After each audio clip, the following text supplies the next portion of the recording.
Vous avez déjà entendu parler des marchés boursiers, mais vous ne savez pas concrètement comment ça fonctionne et qu'est-ce que c'est? Pas de panique, dans cette vidéo, je vous explique tout, c'est parti!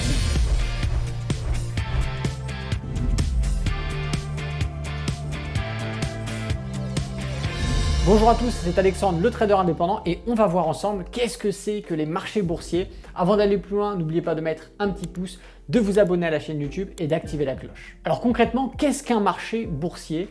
Pour faire simple, c'est une grande place d'échange sur lequel on va retrouver des acheteurs, on va retrouver des vendeurs, on va retrouver des produits au milieu et les acheteurs et les vendeurs qui vont se les échanger contre des devises monétaires, des euros contre ce produit, des dollars contre un autre produit. Tiens, je te vends mon produit, je te prends des dollars. Bref, c'est une grande place de marché avec beaucoup de transactions chaque jour. Sur cette place de marché, on va retrouver différents produits financiers comme des actions, des ETF, des parts de fonds d'investissement, des contrats obligataires. Ça, ce sont les principaux produits, mais la liste est longue, il y en a encore plein d'autres. Ces places de marché ont été créées afin de faciliter les échanges entre les acheteurs et les vendeurs. Ça permet de centraliser le commerce plutôt que de s'embêter à aller voir une entreprise pour lui proposer d'acheter ses actions en échange d'argent, etc. On a fait simple, on a créé une zone qui centralise tout, et quand on veut acheter ou quand on veut vendre, on se retrouve tous dans cette même place afin de pouvoir avoir des intervenants en face, des acheteurs ou des vendeurs qui vont être intéressés par les différents produits. Mais concrètement, comment est-ce que vont fonctionner ces marchés boursiers? Alors c'est simple, on va avoir des produits qui vont avoir un prix fixé par rapport à l'offre et la demande. Plus des gens vont être intéressés pour acheter une action, plus cette action va prendre de la valeur. Au contraire, plus les gens vont être intéressés pour vendre cette action, ils n'en veulent plus, ils veulent s'en débarrasser, ça va faire baisser la valeur unitaire de l'action. Et il en est de même pour les autres produits financiers. Majoritairement, on est sur le même fonctionnement, bien que certains produits peuvent avoir une particularité sur le prix qui va être défini en fonction d'autres critères. Vous l'aurez deviné, il n'y a pas qu'une seule place de marché disponible, il y a les marchés boursiers, donc il y a plusieurs places de marché. On va en retrouver chez les Américains, on va en retrouver en Europe, on va retrouver également des places de marché en Asie, et en réalité, aujourd'hui, grâce à Internet, on peut avoir accès à toutes ces places de marché, même à celles de l'autre côté du globe, directement grâce à son ordinateur, par l'intermédiaire d'un courtier qui nous offre l'accès à ces différentes places de marché. Mais concrètement, ce qu'il faut retenir, c'est qu'il existe 3 types de marchés aujourd'hui qui sont les plus importants. Le premier, c'est le marché primaire. C'est ici que vont se vendre les actions pour la toute première fois. Une société, par exemple, qui souhaite s'introduire en bourse et vendre ses actions sur la place boursière, va passer par ce marché primaire via tout un processus d'inscription, bien évidemment, et ainsi proposer en premier achat ses actions à des investisseurs. Alors généralement, le marché primaire est réservé aux investisseurs professionnels, mais certains courtiers vous permettent d'y accéder afin d'acheter et de vous inscrire sur les IPO, les introductions boursières des sociétés qui vont être cotées en bourse. Ça vous permet d'acheter ces actions directement sur leur première mise à disposition. Alors à quoi ça sert au vu d'une entreprise, le marché primaire? Admettons que vous avez créé une société, elle a pris de la valeur, elle se développe, vous souhaitez vendre 40-50% des actions à d'autres actionnaires.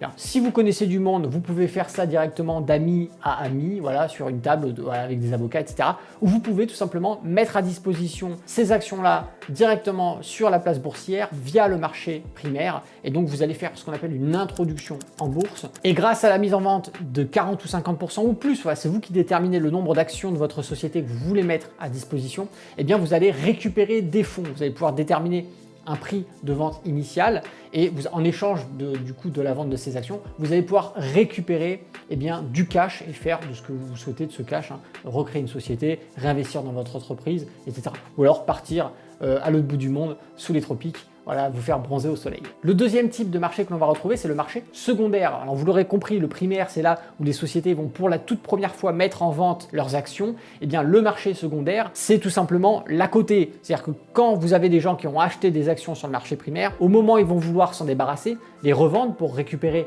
la plus-value réalisée, ils vont devoir revendre les actions sur le marché secondaire. Et donc le marché secondaire, c'est un petit peu le marché de l'occasion en réalité. Vous allez acheter, vendre, vous échanger avec d'autres intervenants des actions qui auront déjà été préalablement achetées sur le marché primaire. Il faut savoir que malgré le fait qu'on appelle ça le marché secondaire, ce type de marché est le marché où il y a le plus de transactions par jour au monde. Voilà, c'est vraiment, ça devance le marché primaire, etc. C'est normal parce que là où le marché primaire, on va acheter une action une fois, c'est fait. Le marché secondaire, on va pouvoir les acheter, les revendre des dizaines, des centaines, des milliers de fois s'il le faut. Pourquoi pas? Donc les transactions les plus importantes se font sur le marché secondaire. Le troisième type de marché que l'on va retrouver, c'est le marché des dérivés. Et c'est là qu'on va retrouver les contrats à terme, les CFD, etc. etc. Donc ce sont des marchés qui sont bien généralement créés par des institutions elles-mêmes et c'est moins centralisé, c'est plutôt plus restreint, on va dire, pour essayer de faire simple. Vous allez de temps en temps pouvoir intervenir sur ce marché-là, pourquoi pas, mais la grande majorité des interventions se font sur le marché secondaire. Alors tout ça, c'est bien beau. L'univers de la bourse, maintenant, vous commencez à comprendre que c'est un lieu d'échange. Voilà, on achète, on vend, il y a différents types de marchés, le primaire, le secondaire, le marché des dérivés. Mais j'ai déjà entendu parler peut-être du CAC 40, du DAX, du Dow Jones.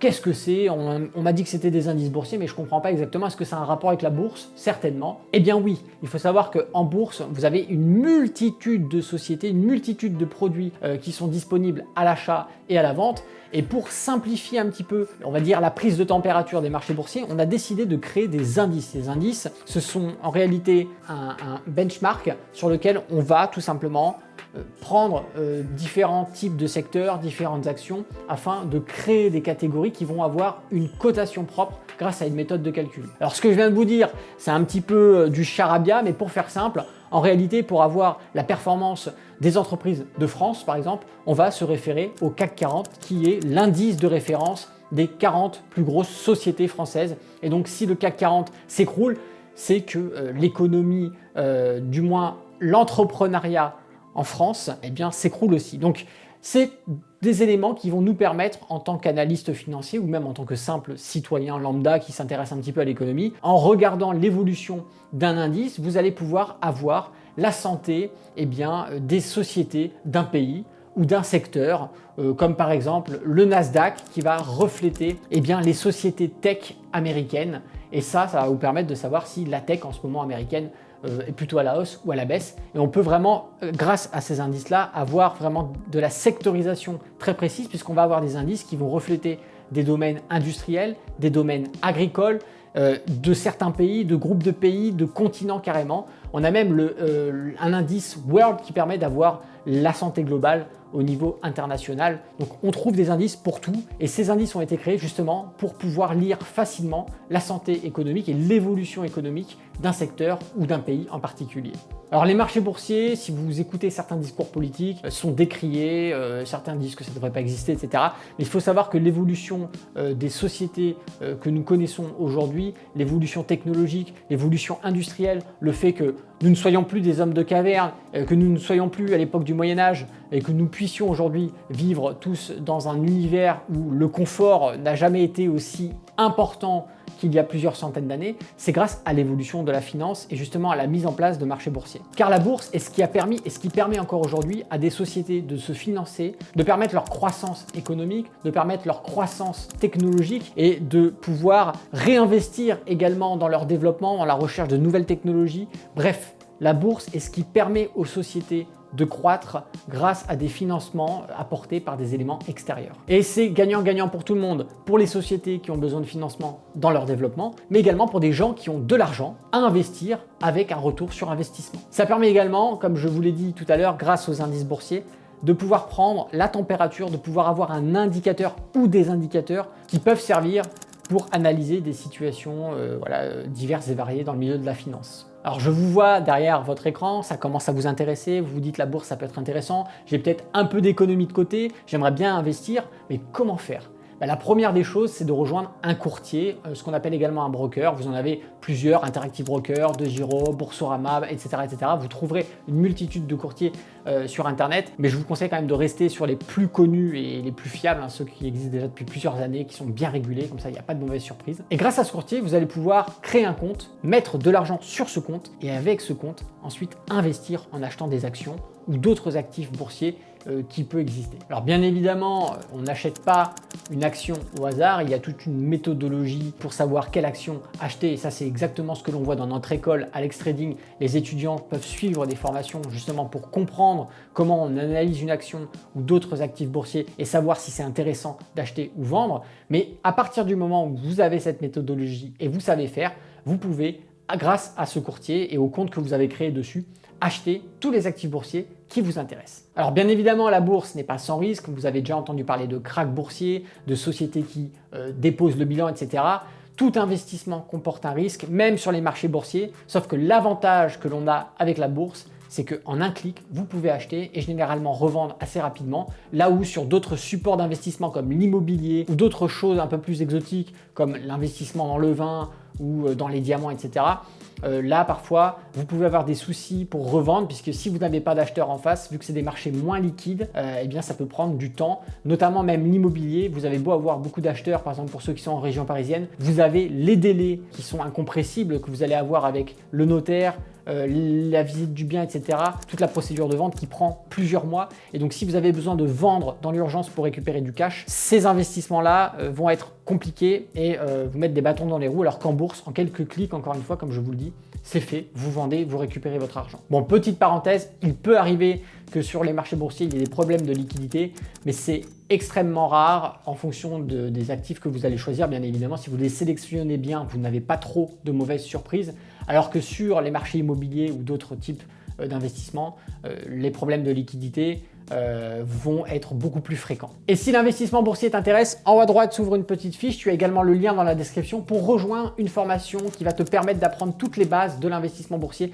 Comment est-ce qu'on fait pour s'inscrire chez un broker ou un courtier? Comment est-ce qu'on fait concrètement pour placer son argent sur les bons produits financiers et générer des profits? Tout ça, tu vas le voir dans cette formation et tu intégreras en plus l'école Alex Trading, donc accès à la plateforme pédagogique, pouvoir poser tes questions, etc. C'est avec plaisir que je te souhaite la bienvenue dans notre école si ça t'intéresse. Et si cette vidéo t'a plu, n'oublie pas de mettre un petit pouce. Si t'es pas abonné à la chaîne YouTube, abonne-toi, active la cloche et je te laisse mettre ton plus beau commentaire sous cette vidéo si tu as des questions ou si tu souhaites tout simplement apporter des choses supplémentaires à ce que je viens de dire. C'était Alexandre, le trader indépendant. Moi, je vous dis à bientôt dans une prochaine vidéo et d'ici là, tradez bien sur les marchés financiers. Ciao!